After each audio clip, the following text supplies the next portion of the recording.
Bienvenidos a Milenio Mercados en Perspectiva. Aquí, como todas las semanas, con el licenciado Jorge Gordillo, director de estudios económicos de Cibanco, y su servidor Manuel Somoza, para platicar con ustedes de temas económicos financieros en México y en el mundo. Quisiera aclarar que por algunos problemas de agenda y técnicos, este programa lo grabamos el viernes 31 de enero, de tal manera que en uno de los capítulos que vamos a tocar, que es el correspondiente a los aranceles de el señor Trump hacia México, pues estamos en blanco, no sabemos finalmente cuál fue la decisión que se tomó el sábado. Ustedes sí la saben porque para ustedes ya es domingo. Sin embargo, sí quisiéramos aclarar algunas cosas y lo haremos a lo largo del programa. Yo iniciaría, como siempre, diciendo que esta semana fue una semana bastante regular para los índices bursátiles en el mundo, no fue buena. Empezamos el lunes con un desastre en los Estados Unidos, sobre todo en las bolsas tecnológicas, a partir de un evento que vamos a comentar también más adelante. Y esto trajo como consecuencia que, por ejemplo, el índice Nikkei bajara 0.9%, el índice Shanghai Composite de China se redujera 0.33%, y la que siguió funcionando bastante bien fueron las bolsas europeas con buenos resultados, 1,93% de rendimiento en la semana y 6,44% acumulado en el año. El Dow Jones tuvo un comportamiento aceptable, 1.07%. Sin embargo, el Standard Poor's y Nasdaq tuvieron los dos contracciones de 0.06 el primero y 0.24 el segundo. La Bolsa Mexicana de Valores ha tenido un buen inicio de año, con 0.75 de incremento en la semana y 4.51 de rendimiento acumulado del primero al 31 de enero de este año. El peso perdió terreno, había cerrado en 20.27, está cerrando sobre niveles de 20.70, y el euro se deprecia un poquito, estaba en 1.05 y cierra en 1.04. El petróleo baja 3.2% y se ubica en $72 por barril. A ver, lo más importante, sobre todo para México en la semana, pues fueron los distintos y controvertidos y muchas veces contradictorios mensajes de Donald Trump en relación con los aranceles a México. Sin embargo, una política de sanciones. La política real comercial de Estados Unidos, él mismo dijo que había pedido un estudio a las gentes competentes para que se lo entregaran en abril y ahí ver cuáles son las causas del déficit, etcétera, etcétera, y si tiene que haber cambios estructurales en la relación comercial tanto con México, con Canadá y también seguramente con China y el resto del mundo. O sea que son dos cosas totalmente distintas. Entonces, sobre la primera, pues desafortunadamente, como les dije, no sé qué sucedió el sábado, pero sobre la segunda, pues yo creo que México tiene extraordinarios argumentos para defender que lo que hemos hecho comercialmente con ellos los ha beneficiado a ellos y también nos ha beneficiado a nosotros, igual que Canadá, ¿no? Es de esas cuestiones donde todos ganan, no todos pierden, ¿no? Él cree que Estados Unidos pierde y Canadá y México son los ganadores. No es cierto. Hemos ganado los tres, pero desde hace 30 años, ¿no? Ellos se van a dar cuenta cómo también nos necesitan. Pero bueno, todo esto él lo junta, lo mete en una sola bolsa y se pone a hacer políticas que no creo que hayan sido muy estudiadas y que van a ir transformándose en el transcurso de las semanas y meses que tenemos hacia adelante. Jorge, ¿tú qué opinas sobre esto? Gracias, Manolo. Sí, muy atentos a esta situación. Bien lo describes, el tema de aranceles. Lo que está en la prensa en todos lados, esta amenaza de que nos va a poner 25 puntos base, perdón, 25% de aranceles a México y a Estados Unidos, suena irracional. ¿Y por qué con nosotros somos sus socios? ¿Cómo entra esto dentro del TEMEC? Pues claramente no está contemplado en el TEMEC. La manera como lo tiene que hacer es diciendo que es una emergencia nacional. Y entonces, lo que nosotros estamos viendo claramente, y lo hizo notar la semana pasada cuando le puso por minutos o por horas aranceles a Colombia porque no le aceptó un avión que le estaba regresando indocumentados de regreso a Colombia, el presidente colombiano Petro, nos da antecedentes de que ese es el camino que va a seguir Trump. O sea, va a usar los aranceles como herramienta para seguir su política migratoria.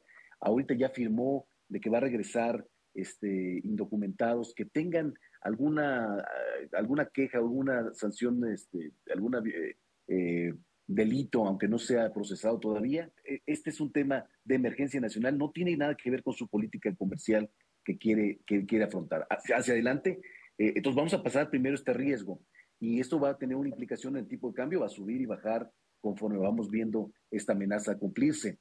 Pero el siguiente nivel de riesgo va a ser su política comercial completa, la de mediano plazo. Si nos va a poner aranceles a todo el mundo, en qué grado, quién sí, quién no, qué efecto va a tener en la inflación, qué efecto va a tener en la economía, y todo eso lo vamos a ir medusando, los gobiernos se van a ir defendiendo de tal forma que puedan dar mejores argumentos y no sea tan directo o tan preocupante para el mundo en general. De acuerdo, yo creo que este tema nos va a preocupar y nos va a ocupar en las próximas semanas y meses. En otras cosas, la semana fue interesante porque se llevó a cabo la reunión de política monetaria en la Reserva Federal. Esta decidió mantener la tasa de interés sin cambio entre 4,5 y 4,75, lo cual era ampliamente esperado por el mercado. Lo interesante es que no dio ninguna pista de lo que va a hacer hacia adelante la Fed, ¿no? Entonces nos deja ciegos otra vez. A mí me queda la impresión de que ellos mismos pues no se atreven a decir por dónde, porque no saben si el señor Trump va a hacer la política A, B, C, D, o X, Y o Z, ¿no? Entonces, yo creo que todas las decisiones que tome la Fed hacia adelante van a ser dato dependientes y caso por caso en función de las políticas que tome la nueva administración. La que más preocupa, evidentemente, es la comercial, porque todos sabemos que esto podría tener implicaciones de un rebote en la inflación, que es algo con lo que hemos estado luchando los últimos 3 años. También hubo reunión del Banco Central Europeo. Aquí la inflación sí va claramente más hacia abajo que en Estados Unidos. Por eso el banco bajó la tasa del 3 al 2,75%. Y yo estoy cierto de que el Banco Central Europeo seguirá bajando la tasa todavía un poco más a lo largo de este año. O sea que esas son buenas noticias para Europa. Nos desayunamos el lunes de la semana que está terminando con un evento extraordinario. Una pequeña empresa china, un startup de nombre DeepSeek, ¿no? Desarrolló un software que le costó $6 millones cuando lo equivalente estaba costando alrededor de $500 millones. De ese tamaño fue la diferencia. Y esto evidentemente alborotó los mercados tecnológicos porque pareciera ser que los grandes productores de chips y los grandes genios de la inteligencia artificial pues estaban gastando demasiado dinero a lo tonto, lo cual no es cierto. El chip que desarrollaron, perdón, el software que desarrollaron estos chinos es valioso, no están preocupados ellos por lo que le puede pasar a esta empresa hacia adelante. Pero bueno, como decía yo con el licenciado Gordillo, pues es una llamada a misa, ¿no? Esto quiere decir que se pueden hacer las cosas en forma distinta y que seguramente va a incentivar la investigación y la competencia de la cual se va a beneficiar el mundo entero, el propio sector tecnológico.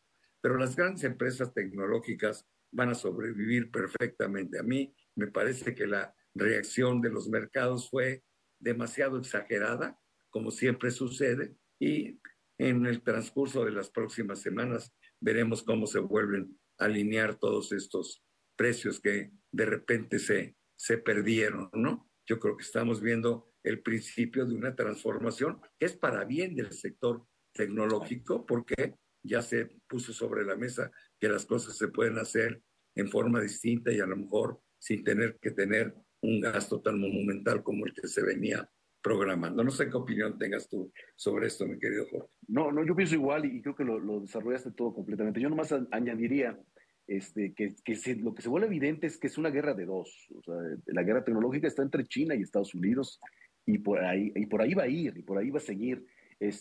Parecía en este momento que estas empresas tecnológicas tenían el monopolio total y no había quien los tocara. Y por último, quisiera decir que salieron dos datos muy importantes. El PIB de México y el PIB de Estados Unidos. El PIB de México nos dice que el año pasado crecimos 1.5%. La verdad, el dato es muy malo. El año pasado habíamos crecido en el 23 habíamos crecido 3.2, en el 24 estamos creciendo 1.5, y lo peor es que la perspectiva es que este año, sin el fenómeno de Trump, pues la expectativa es crecer un poquito abajo del 1%. En cambio, en Estados Unidos, a pesar de que el cuarto trimestre no fue tan bueno como lo esperaban, en todo el año la economía creció 2.8%. Eso es extraordinariamente bueno. Es apenas una décima por debajo de lo que habían crecido en el 2023. Y la expectativa para este año es que crezcan al 2.3 o 2.4. La posibilidad de una recesión cada vez se ve más lejana, y yo creo que con estos números Estados Unidos va a poder librarla sin tener que pasar por ese penoso progreso. O sea que los números fueron buenísimos para Estados Unidos y bastante preocupantes, diría yo, para la economía mexicana. Si quieres, cierra con un comentario, por favor, mi querido. Sí, nomás tengo que decir esto, o sea, son dos fenómenos de corto y largo plazo. De corto plazo es preocupante porque efectivamente la economía no solamente creció poco, sino la expectativa es que crezca menos este 2025.